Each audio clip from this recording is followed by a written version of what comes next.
Hoje a gente olha para um texto, assim, fascinante. O Evangelho de João. É o quarto livro do Novo Testamento, né? Isso. E ele tem uma abordagem bem diferente dos outros três evangelhos. Mais teológica, eu diria. Exatamente. As fontes que a gente consultou mostram bem isso, sabe? O objetivo de João não é só contar a história de Jesus. É mais persuadir mesmo, levar à fé. O próprio texto lá em João 20, versículo 31, ele diz isso claramente. Foi escrito para que creiais que Jesus é o Cristo, o Filho de Deus, e para que, crendo, tenhais vida em seu nome. É um propósito bem explícito. Entendi. Então, a nossa missão aqui hoje é tentar destilar a essência dessa visão tão única de João. O que exatamente faz ele ser tão diferente? Vamos desempacotar isso. Olha, a diferença fundamental está no foco. Enquanto os evangelhos sinóticos, Mateus, Marcos e Lucas... Que são chamados assim porque tem uma visão mais parecida, né? Isso, uma visão sinótica, conjunta. Eles detalham mais as ações, as parábolas de Jesus, o que ele fez.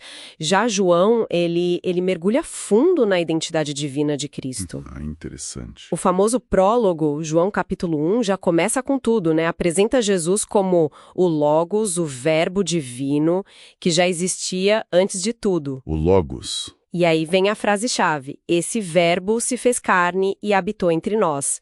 Isso é muito forte, ele pega um conceito que até circulava na filosofia da época, mas dá um sentido totalmente novo, encarnado. O verbo que se fez carne. Nossa, e como é que o evangelho vai mostrando, vai demonstrando essa identidade divina ao longo da narrativa? Quais são os mecanismos que ele usa? Ele usa principalmente duas estruturas bem marcantes. A primeira é que os milagres são chamados de sinais. Em grego, semeia. Semeia. Não é a mesma palavra usada nos outros evangelhos para milagre. Não exatamente. Nos sinóticos é mais comum dunamis, que significa mais ato de poder, força. Já semeia tem essa conotação de sinal, que aponta para algo maior, sabe? Entendi. Não são só demonstrações de poder, tipo, olha o que eu faço. São demonstrações simbólicas que revelam a glória de Jesus, quem ele realmente é. Dá um exemplo pra gente. Ah, claro! Pensa na ressurreição de Lázaro, lá em João 11.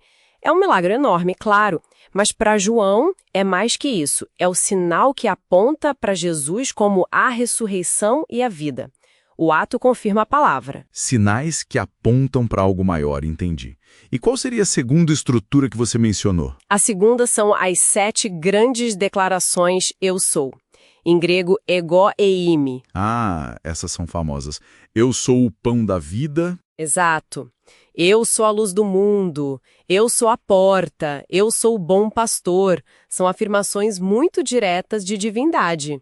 E esse ego-imi, eu sou, tem uma ressonância forte com o Antigo Testamento, né? Com Deus se revelando a Moisés. Exatamente. Ecoa o eu sou o que sou lá de Êxodo.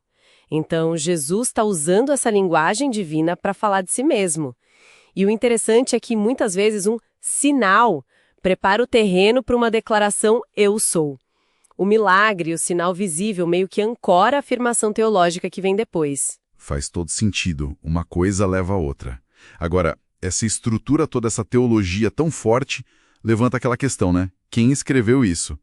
A tradição sempre aponta para o apóstolo João, o tal discípulo amado que teria visto tudo. Sim, essa é a visão tradicional, baseada em pistas dentro do próprio evangelho e no testemunho da igreja primitiva.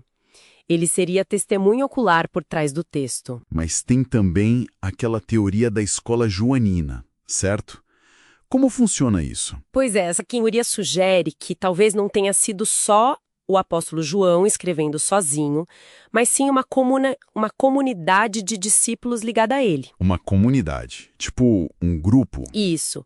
Um grupo que teria se baseado no testemunho do apóstolo, mas que talvez tenha organizado, editado e dado a forma final ao evangelho.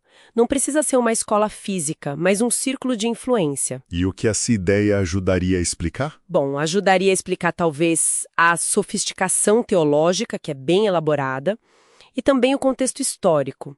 O evangelho parece responder algumas questões e heresias do final do primeiro século. Tipo o quê? principalmente o docetismo. Ah, o docetismo. Aquela ideia de que Jesus só parecia ser humano.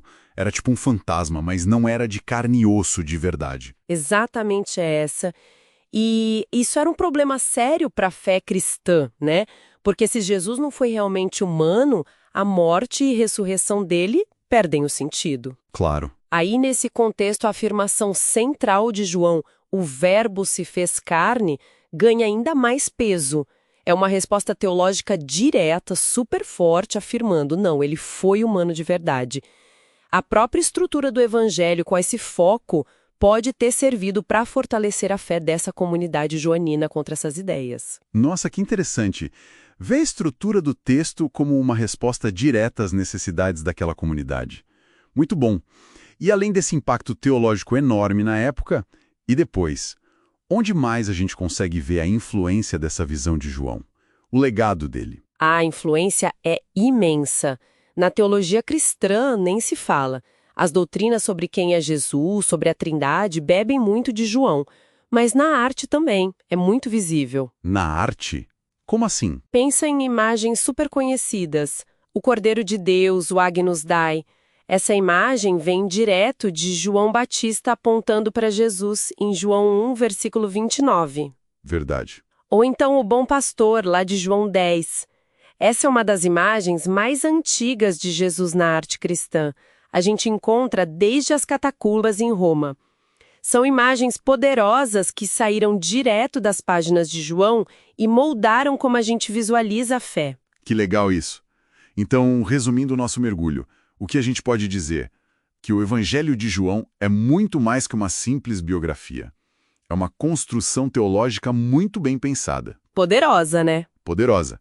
Focada em revelar Jesus como esse verbo divino que se tornou humano e usa essas ferramentas, os sinais e as declarações eu sou, para levar quem lê à fé. Exato. E o fascinante é ver como a forma, o conteúdo, o estilo, tudo trabalha junto para cumprir aquele propósito que o próprio João declara lá no final.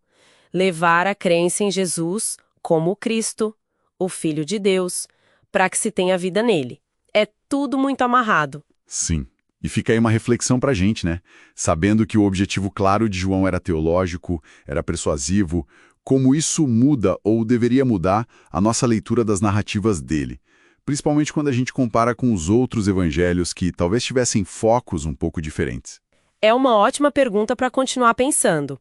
Como essa intencionalidade teológica afeta a interpretação. Exato. Algo para a gente levar desse mergulho.